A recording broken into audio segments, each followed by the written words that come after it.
Oh, good morning. It's 11:11 on Thursday the 30th. This is the video for the 31st of January, the last day of the month. It's also the day, the 30th, I believe, is the day of the black moon or the second new moon in a month.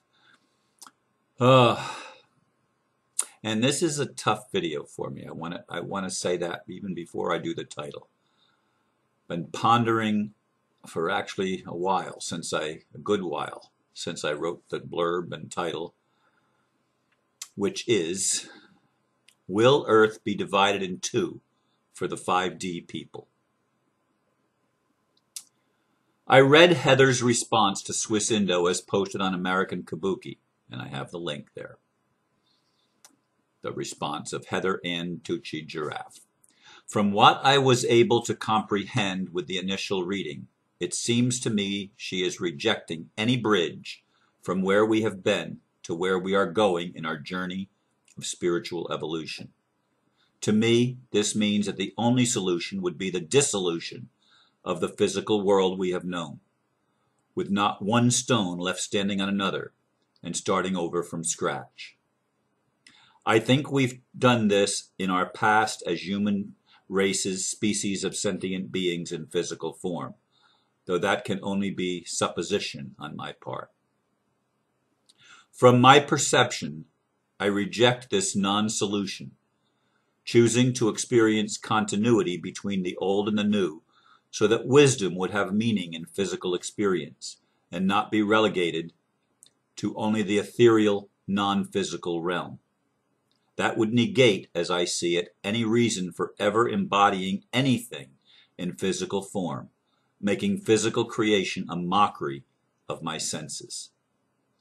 Will Earth be divided to accommodate the 5D dream of a disconnected world?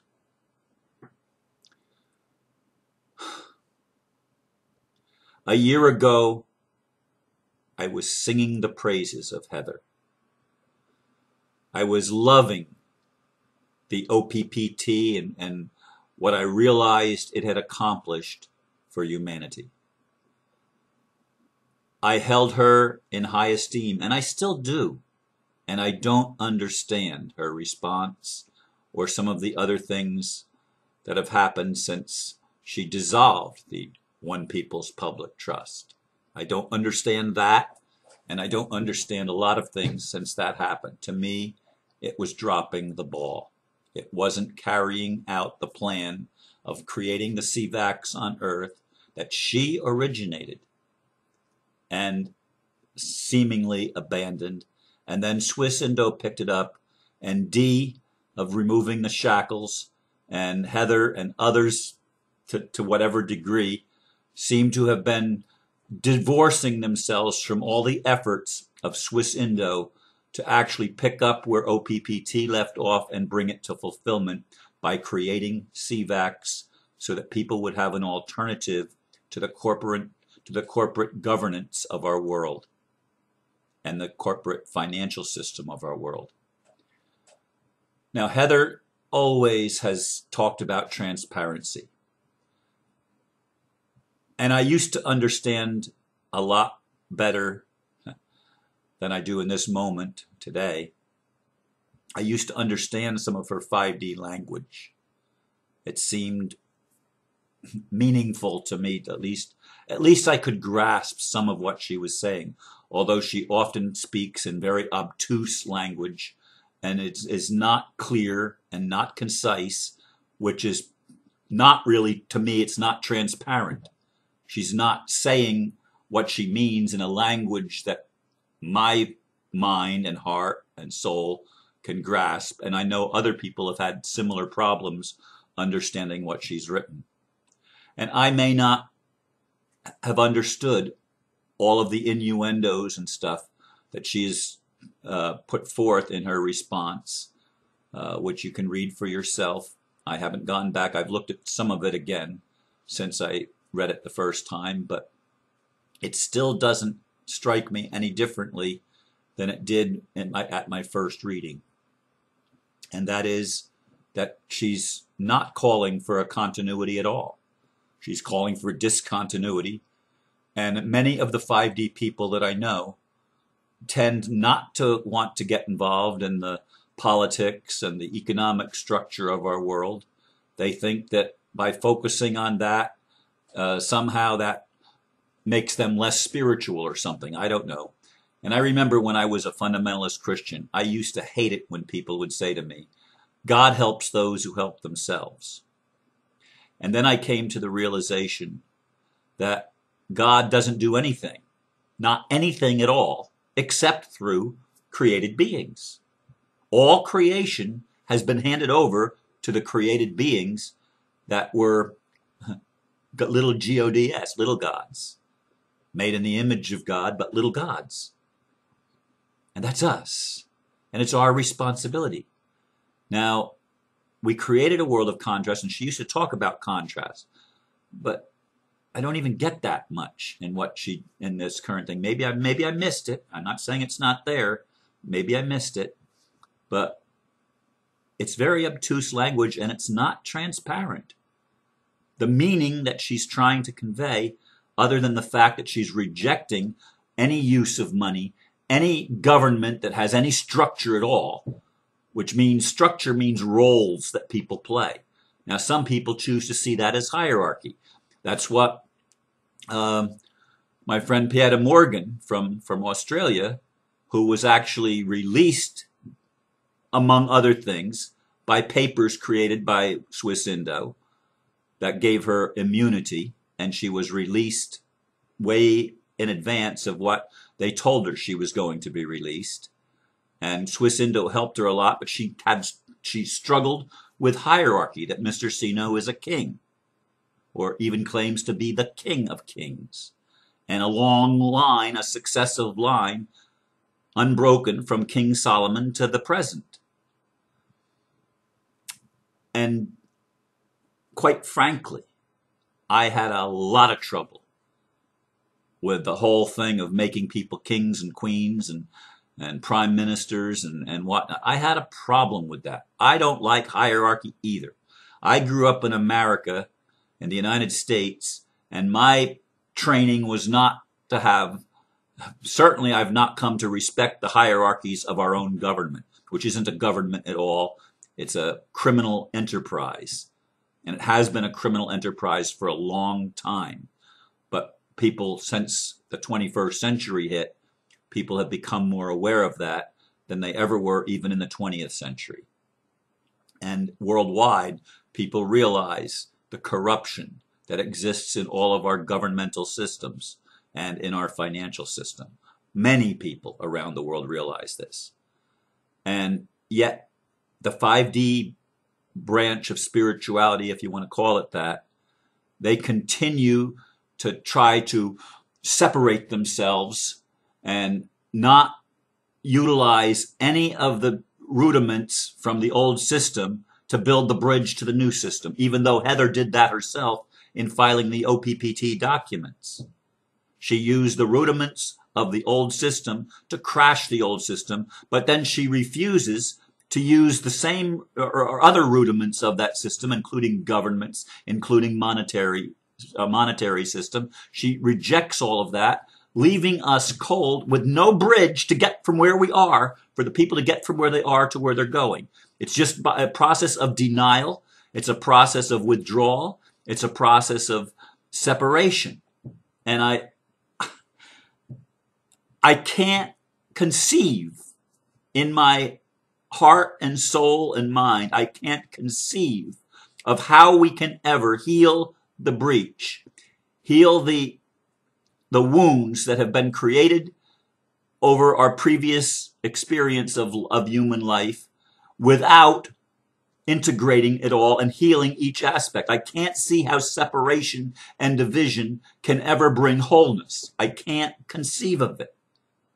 I can't conceive of it other than a complete destruction of the old system. Not one stone left upon another, not one semblance of anything that is familiar, a totally new structure, a totally new system, a parallel universe, maybe another Earth side by side with the current Earth that's going down to destruction. If we don't change it, as I see it, we're destroying the planet.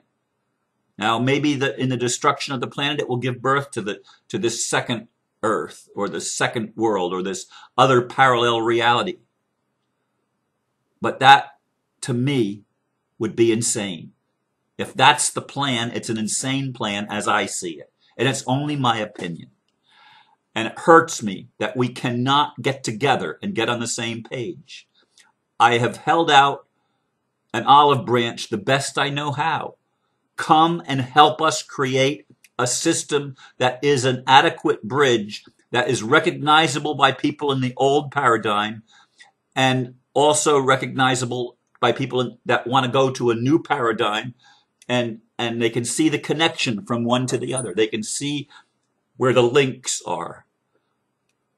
Not a leap from here to there. You can't get there unless you build a bridge. There's no getting there from here unless you build a bridge to do it.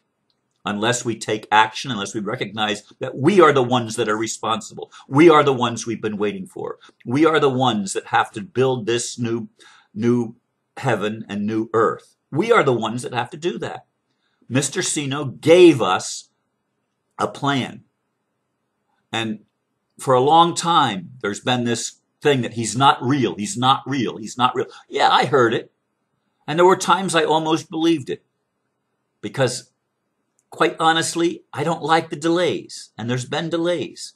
And some of the people that caused the delays are people that were in Swiss Indo and revealed things that weren't supposed to be revealed until the time was right to reveal them. And it's not lacking transparency, it's using common sense, because there's a lot of people on this planet that do not want the new paradigm to exist at all. They would rather see the whole world blown up and no survivors than to allow prosperity for everybody, than to allow a world that works for everybody, that doesn't give anyone control over anyone else. That is, yeah, it has roles that appear like hierarchy, but it's not hierarchy when you have the heart of a servant and when you have built-in CVAC instruments and checks and balances to prevent that system from falling prey like the old system did. And yet there are infiltrators that try to mess everything up. And there are people that don't understand, that refuse to see the bigger picture, that refuse to think of building bridges, they're just so tired of the world the way that it has been, they want to just ignore it. And that's called ignorance. I'm sorry, that's called ignorance. When you ignore the reality of the problems that we as humanity have created together, whether passively or actively, we've created it. And if we ignore it, we're not going to find resolution. There will be no solution available if we don't build the bridge. The only solution will be destruction and starting over from scratch, just like I said in the blurb. I put the olive branch again out to D of removing the shackles, to Heather of OPPT, which is dissolved, so she's no longer of OPPT, but she'll forever be linked to it as far as I'm concerned, because she's the primary creator, not the other two trustees. They were add-ons. It was Heather that was behind the whole thing. And Heather, I invite you to speak English plainly, not legalese, not 5DEs, not some language that's not understandable. Be clear, not with all this obtuse things that you think is transparency. It's not transparent if it's not easy to understand. Write it at a level that the average person can understand, not somebody that has graduated from 5D school in some ethereal realm. Speak it in plain English at least. I'm sure you know the language very well. Use it well and use it honestly. Use it transparently. I invite you, I beg you to do that. Not just run away. And not just say, well, I can't use any system that has money because whoever creates the money owns the money. We all own the money. That's what Mr. Sino is trying to do. Stop running away from a solution and stop trying to hide your head in the sands of northern Africa. Although I'm sure that that's quite fertile in Morocco. It's not desert like the Sahara beneath it. But in any case, yes, there is. I heard Bob about his wheelchair going across the desert sands. So I know you do have desert sands where you're at. Anyway, I wish we could all get on the same page and simply love one another and work together and stand together tall and say no more corruption. We're going to create something that works for everybody, and we're going to do it together, and we're going to stop the bickering and the fighting and the insanity and the nonsense that only helps those that want to keep the old system in place, the system of domination and control. I don't want that system. I know you don't want that system. But unless we create something new, we're going to have to totally destroy the world, because I don't see any other way of doing it. And if you have another way, I invite you to do a conversation with me on this channel, the Paradox Man 316 channel, and tell me plainly, not in obtuse language, but plainly, what the solution is as you see it. I invite you to do that. Thank you for listening. Namaste.